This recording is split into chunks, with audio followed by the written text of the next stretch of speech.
Ms. Harris, you're already 6 months pregnant. The baby is fully formed. Are you sure you want to go through with the abortion? The hospital strongly advises against it. The doctor said hesitatingly. Phoebe Harris instinctively placed a hand over her swollen belly. 6 months. The child had grown inside her, from something no bigger than a grain of rice to the size it was now. They say a mother and her child share an unspoken bond, and she could feel it too. If she weren't utterly broken inside, what mother would ever have the heart to give up her baby who was about to enter the world? After a silence that seemed to stretch on forever, Phoebe took a deep breath. Then, with a resolve that left no room for doubt, she said, I'm sure. I'm sorry, baby. I can't bring you into this world. I want you to be born into a loving family, not a life filled with endless lies and bitter hatred, Phoebe thought sadly. When she left the hospital, Phoebe looked up and saw the giant electronic screen on the mall across the road. It was playing the press conference held by the Marshall Group yesterday on a continuous loop. At the press conference, a young reporter had asked Nathan Marshall, Mr. Marshall, as far as I know, the Marshall Group has always been a giant in the electronics and jewelry industries. Why the sudden shift toward the maternal and infant sector? On the screen, Nathan wore a custom-tailored suit. He looked distant and elegant.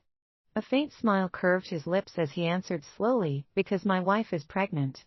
I don't trust what's available on the market. The next moment, Phoebe heard a group of girls nearby erupt into excited squeals. Oh my God!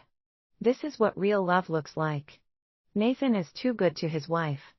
Other rich husbands buy cars or houses, but he built an entire maternal and infant supply chain just for her. Exactly. I heard that when Nathan proposed, he promised he'd never change after marriage. Every year on her birthday, he gives her extravagant gifts like crowns and diamond shoes. One year, he even bought an entire island and built a castle on it just for her. Listening to their chatter, Phoebe smiled bitterly. Never change, huh? But Nathan had already changed. Lost in thought, she barely noticed her phone vibrating. When she checked it, a message from an unknown number appeared on the screen. Heya, pregnant hag, guess where your husband is right now? Attached was a photo. Phoebe recognized it immediately. It was taken in the underground parking lot of the Marshall Group. She knew it was a trap. But sometimes, even when you know there is a trap ahead, you still walk straight into it. Without hesitation, she drove to the Marshall Group headquarters. In the dimly lit parking lot, Nathan's black Maybach was shaking violently. The people inside clearly had no shame, leaving the window open. A long, pale leg stretched out of the window, wrapped in torn black stockings. A large hand reached out next, gripping the woman's thigh and squeezing it forcefully. Then came the woman's sugary voice. Ah! Master, be gentle. I can't take it. In the darkness, something bright pierced Phoebe's eyes. It was Nathan's wedding ring. The one she had designed herself, a unique piece in the entire world. Now, that very ring was on the hand gripping Clara Steele's thigh. She knew that hand well. It had once slipped a wedding band onto her finger. It had cooked meals for her and held her through long nights. Every morning, the owner of that hand would bend down and kiss her awake. Master, you're amazing. I can't take it anymore. Please, have mercy, Clara's honeyed voice cut through her memories. Phoebe touched her face and realized her tears had already fallen. She knew Clara had sent the message in photo. She also knew why. If Phoebe, heavily pregnant, caught them in the act and became too emotional, it could easily end in tragedy for both her and her child. That way, Clara could easily swoop in and take her place. Nice plan, Phoebe thought. But she wasn't going to give Clara the satisfaction. Silent, she returned to her car and dialed Nathan's number. He picked up quickly. His voice was slightly uneven. Phoebe, I'm in a meeting. I can't talk right now. I'll call you back later.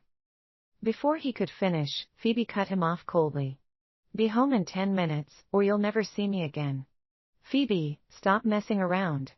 This meeting is really important, Nathan's voice, unusually flustered, broke through the receiver. Besides, there's no way I can get home in 10 minutes from the office. Phoebe's response was cold and simple. Your time starts now. Then she hung up. A few minutes later, Clara, half-dressed, was shoved out of the car. Nathan sped off, his Maybach disappearing from the garage in the blink of an eye. That left Clara standing there, humiliated, clutching her belongings against her bare skin. Phoebe adjusted her seat, settling into a more comfortable position, and turned on her headlights. The bright beam fell directly on Clara. The darkness hid many things, but light has a way of exposing what shouldn't be seen. Clara, caught off guard, wrapped her arms tightly around herself. Who's there? Phoebe couldn't be bothered to answer. She simply drove past, her car sweeping smoothly by. Through the open window, Clara caught a glimpse of Phoebe's cold and striking profile. That was the breaking point. She snapped, screaming after her, "Old hag. Do you really think you've won? Keep dreaming. Your husband is already sick of you. He told me more than once that your flabby body disgusts him." The only response was the dirty trail of exhaust fumes. By the time Phoebe arrived home, Nathan was already in a rage. "What a bunch of useless idiots. You can't even tell me where my wife went. What do I even keep you around for?" She stepped into the living room without a word. The moment he saw her, the anger drained from his face. In 2 long strides, he crossed the room and pulled her into his arms. His voice trembled slightly. "Phoebe, thank God you're here. I thought you really left me. You scared me half to death." Phoebe tilted her head up, studying his face. Her voice was calm but unreadable. "Are you that afraid I might disappear?" "Of course," he said without hesitation. "Phoebe, you're the most important person in my life. I can't lose you. And now that you're carrying my child, I need you even more." His voice was sincere, his gaze deep and affectionate. If Phoebe hadn't just witnessed what happened in the car, she might have believed him. "Promise me," he whispered, his grip tightening around her hand, his tone raw with desperation. "Never leave me. I can't live without you. If you go, I'll lose my mind." A sharp, aching pain curled through her chest. With tears stinging her eyes, Phoebe thought bitterly, "Then why cheat on me?" He clung to another woman, yet begged her to stay. How much of what he said was true, and how much was just a lie? Noticing the redness in her eyes, Nathan panicked. "Why are you crying?" His voice softened into a coaxing murmur. "Who upset my Phoebe? Tell me, and I'll make them pay." Phoebe shook her head. "It's nothing. Just pregnancy hormones acting up." But Nathan still wasn't reassured. He insisted on calling the family doctor to check on her. When the doctor arrived, Nathan sat nearby, but his mind was somewhere else. He kept glancing at his phone, and each time he did, the hunger in his eyes grew stronger. It didn't take much for Phoebe to understand. Clara was messaging him. Her own phone buzzed soon after. It was a text from Clara. "Hey fatty, want to bet I can make your husband leave you for me anytime I want?" The message had barely registered when Nathan stood up, voice tight with urgency. "Phoebe, something came up at work. I need to go back." On reflex, Phoebe reached out and caught his hand. "Don't go. My stomach hurts. I'm scared. Can't you stay with me?" A flicker of hesitation crossed his face. His phone buzzed again.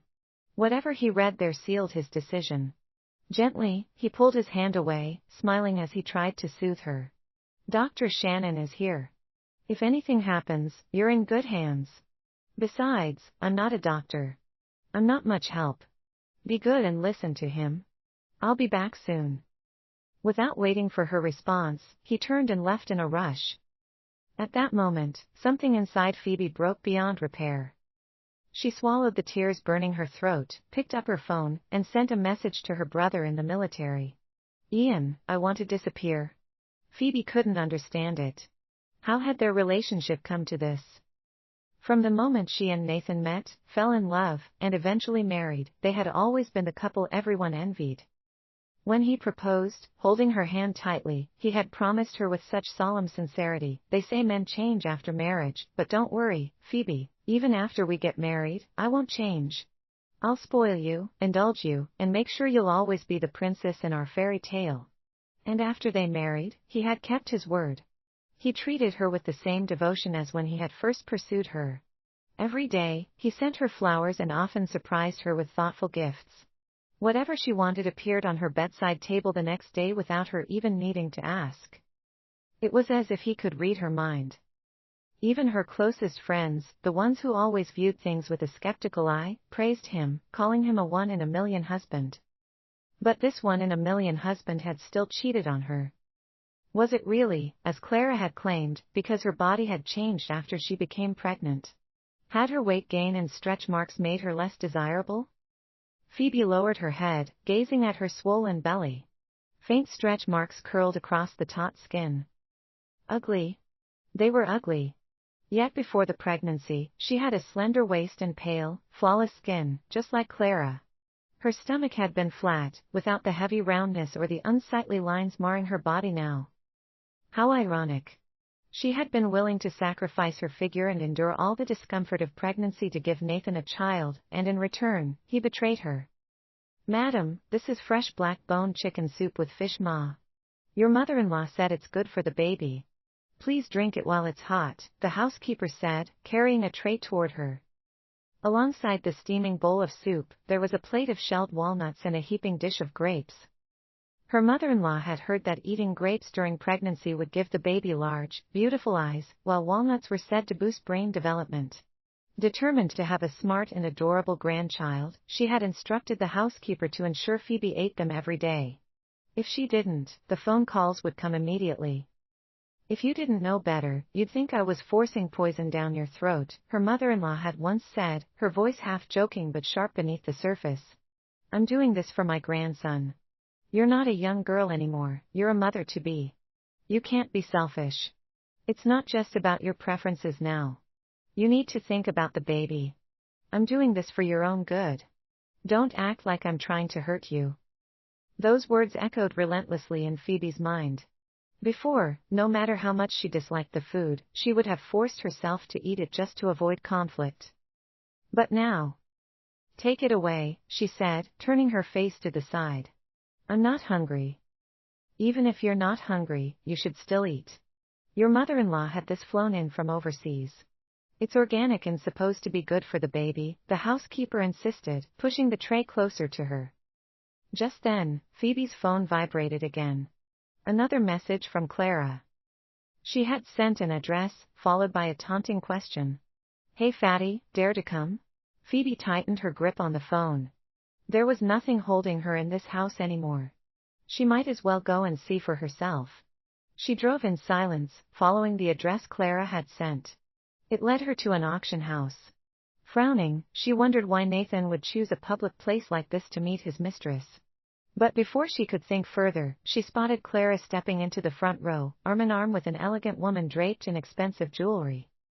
That woman was Bethany Marshall, Phoebe's mother-in-law. "Clara, if you see something you like, just say the word. I'll buy it for you," Bethany said, holding Clara's hand with a motherly warmth Phoebe had never witnessed before.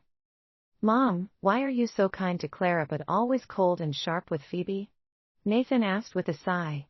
"Phoebe is your daughter-in-law, and she's carrying your grandchild. Can't you treat her better?" "Because Clara doesn't stir up trouble and turn you against me like Phoebe does," Bethany snapped, her face darkening. "Mom, I've told you many times, Phoebe never," Nathan tried to explain, but Bethany had no patience to listen. "Enough, Nathan," she cut him off.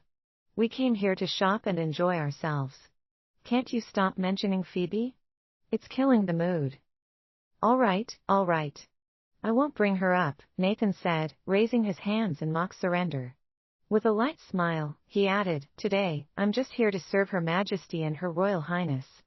I'll pay, I'll swipe my card, and I won't say another useless word." The phrase Her Royal Highness pierced through Phoebe. Once, she believed she was the only princess in Nathan's heart. Even if he had betrayed her now, at least the love he once gave her had felt irreplaceable. But it was never irreplaceable. Anyone could be his princess. She took a deep breath, willing herself not to cry. Without a word, she turned to leave. At that moment, Nathan saw her.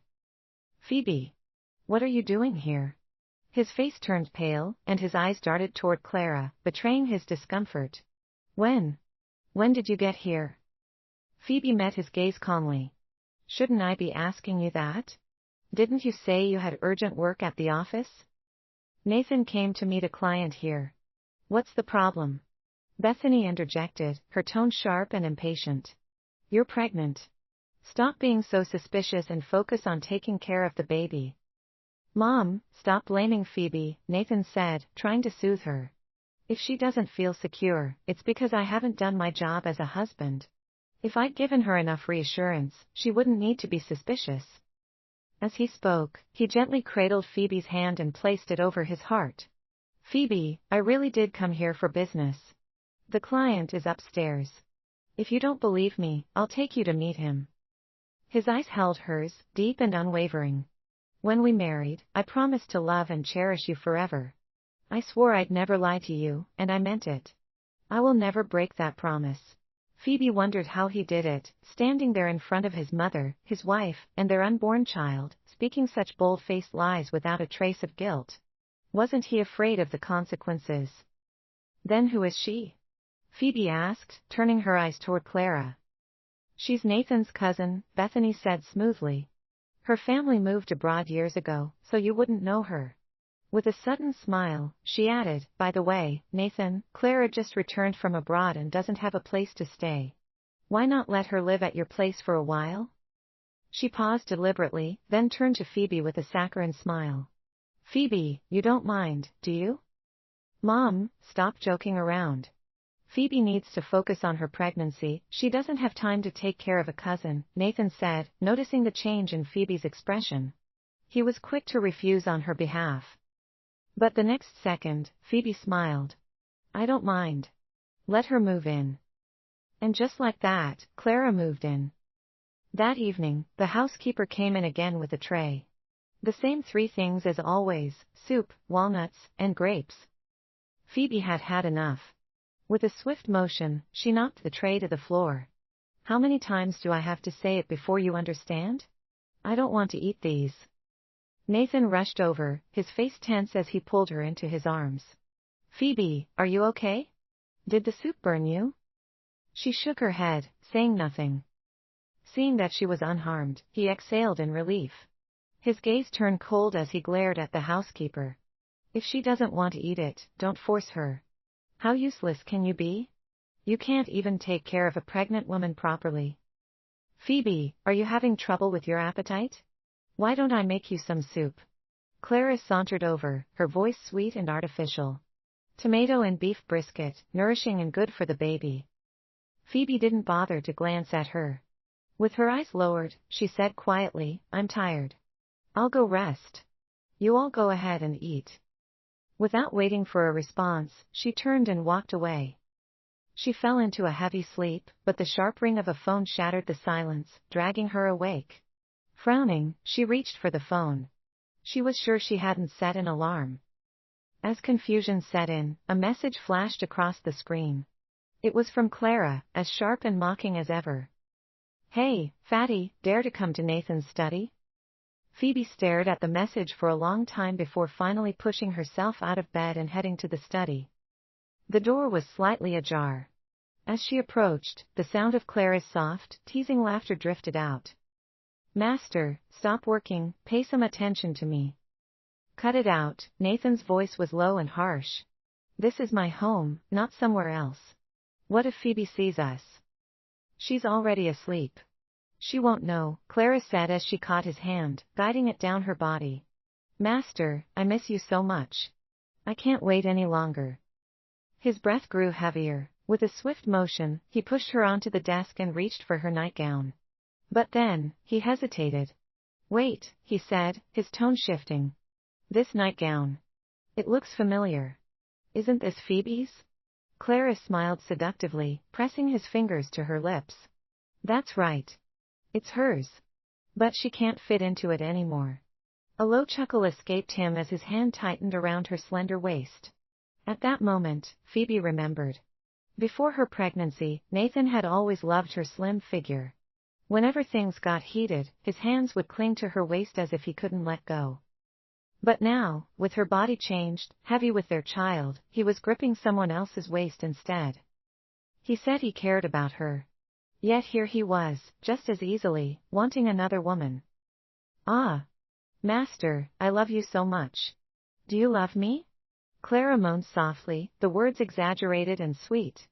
Through the narrow gap in the door, she must have spotted Phoebe outside. Her arms curled around Nathan's neck as she pushed further. Do you love me more, or do you love Phoebe more? Don't ask questions you don't want the answer to, he said coldly. Of course, I love Phoebe the most. She's my wife, my one true love. Hearing that, Clara's eyes burned with resentment. She cast a venomous glance toward the door, unwilling to concede defeat. But tell me this, Master, she whispered. Do you enjoy doing me more, or Phoebe? Nathan laughed softly, his movements growing rougher. Obviously, it's you. A body like yours is made for carnal pleasure. A triumphant smile spread across Clara's face as her voice rose in satisfaction. Meanwhile, outside the door, tears blurred Phoebe's vision. Why am I crying? She wondered bitterly. You let Clara move in, didn't you? Wasn't it because you wanted to see whether Nathan still had any feelings left for you? Wasn't it because you wanted to know if he would dare to touch his mistress under your roof? Well, now you have your answer. Congratulations, Phoebe. You finally know the truth. Phoebe fell seriously ill. A relentless fever burned through her, and no matter what she ate, it came back up. A bunch of useless doctors, Nathan snapped. I paid you all this money, and you can't even bring down a simple fever? If the butler hadn't been holding him back, he might have struck someone. Madam is pregnant, the doctor explained, his face tight with helplessness. Most medications aren't safe, and your parents specifically instructed us to avoid using medicine. Right now, the best approach is through dietary therapy to strengthen her body, but she can't keep anything down. Nathan carried a bowl of porridge to her bedside. He took her hand, his usual coldness replaced by something raw and pleading. Phoebe, please. For me, for our child, eat something. Just a little, okay? Phoebe turned her face away without a word. In just a few days, she had become a shadow of herself. Her skin was pale, her cheeks sunken, and her once graceful frame had thinned alarmingly. Only her swollen belly remained, a jarring contrast to the rest of her frail body. Phoebe, what's wrong? Nathan's voice trembled as his eyes reddened. What happened? Can you tell me? She wanted to know, too. What had gone so wrong? How had their perfect, happy marriage turned into this? Why had the man who once loved her so deeply become a liar the moment she got pregnant? Who could give her an answer? Phoebe, I'm begging you, he said, his composure cracking as he pulled her into his arms. If you'll just eat, I'll do anything you want. I can't lose you or our child. If anything happens to either of you, I'll lose my mind. Phoebe forced herself upright. He was right, she couldn't die now. If she did, until her last breath, she would still be his wife. She no longer wanted that. She wanted to leave him. Suppressing the nausea rising in her throat, she picked up the bowl and took a sip of the porridge. Seeing her finally eat, Nathan's face lit up with relief. Phoebe, you're eating. What else do you want?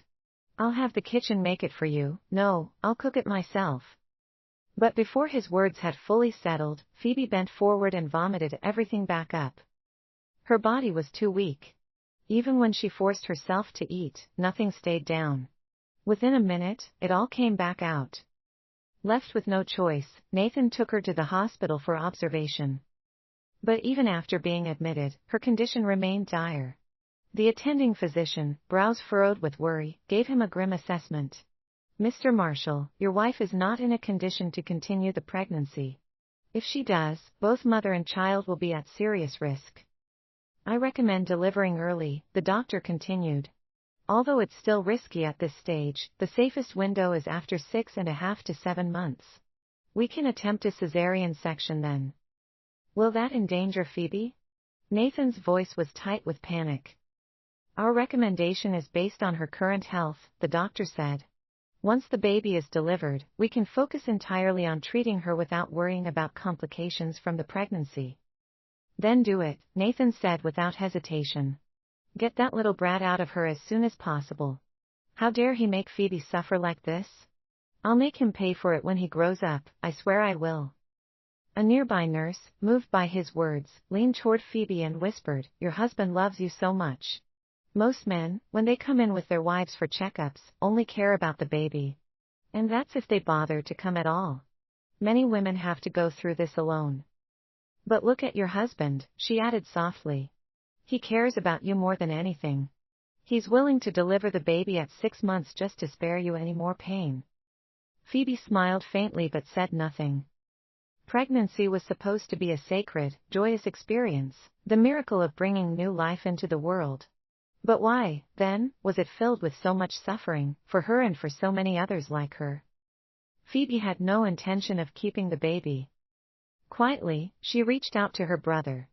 Under his arrangement, she transferred to another hospital. Phoebe, why the sudden transfer? Nathan asked, confusion in his voice.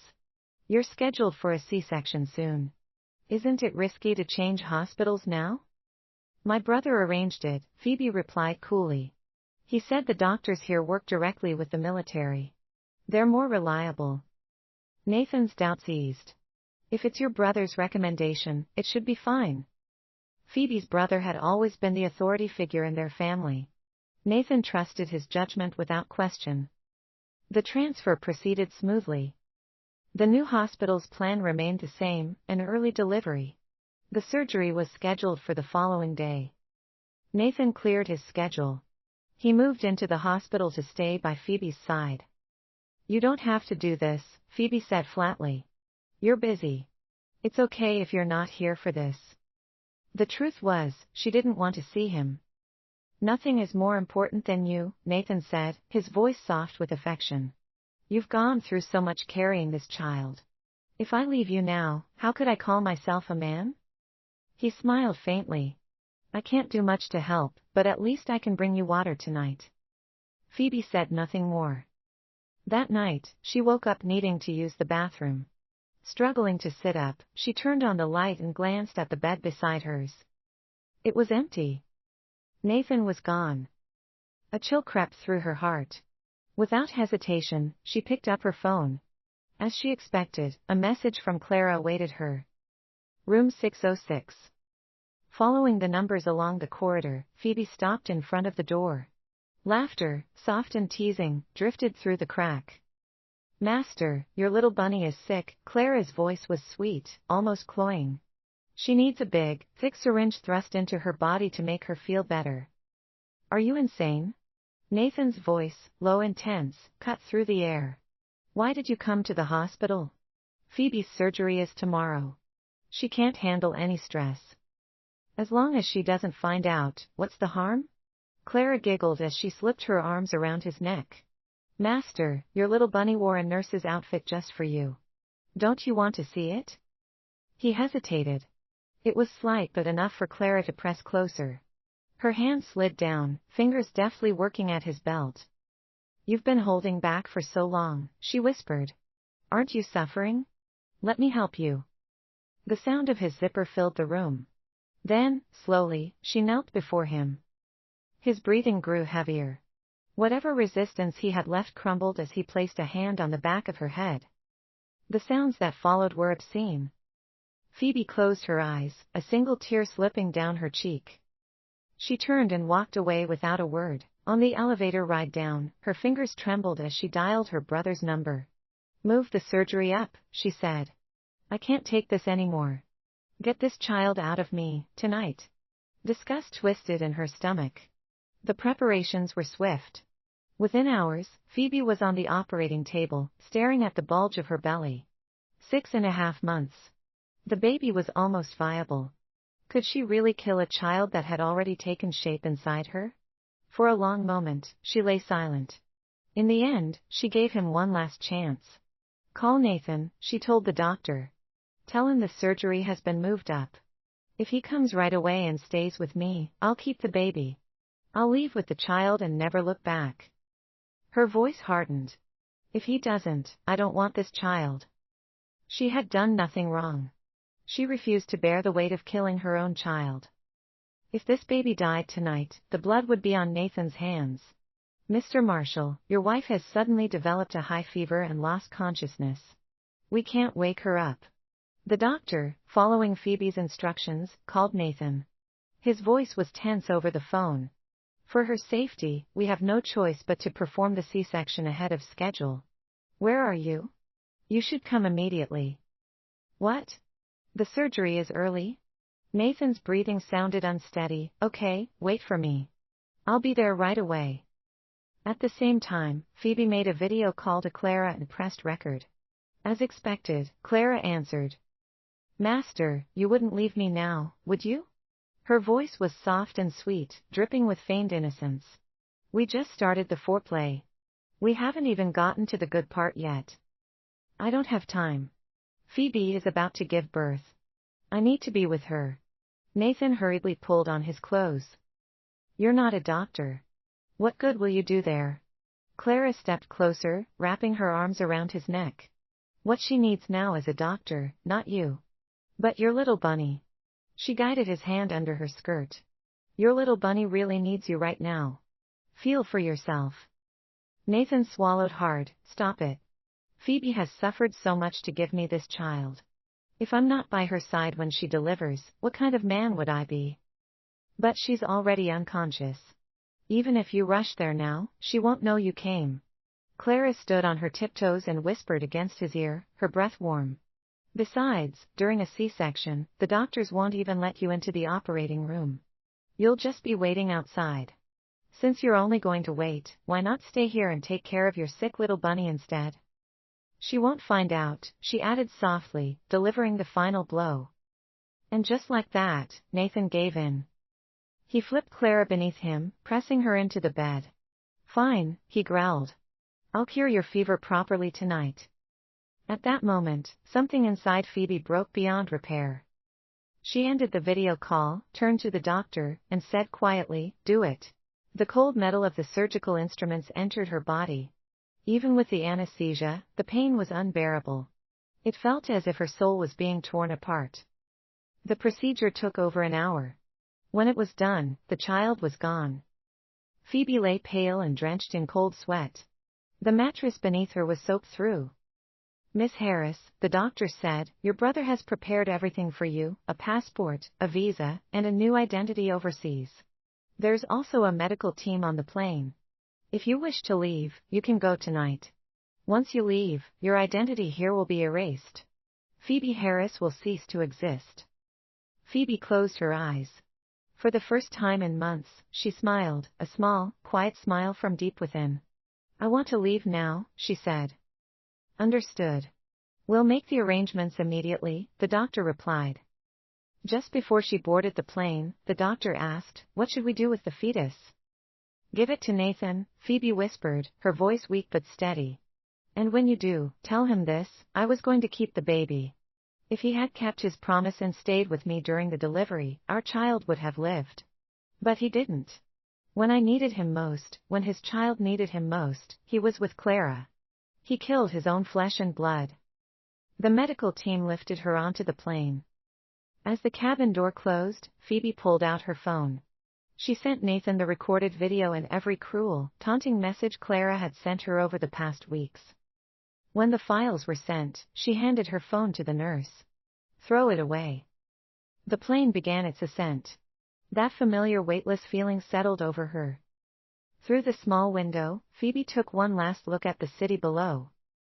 Goodbye, Nathan. Don't look for me. Don't apologize. I will never forgive you.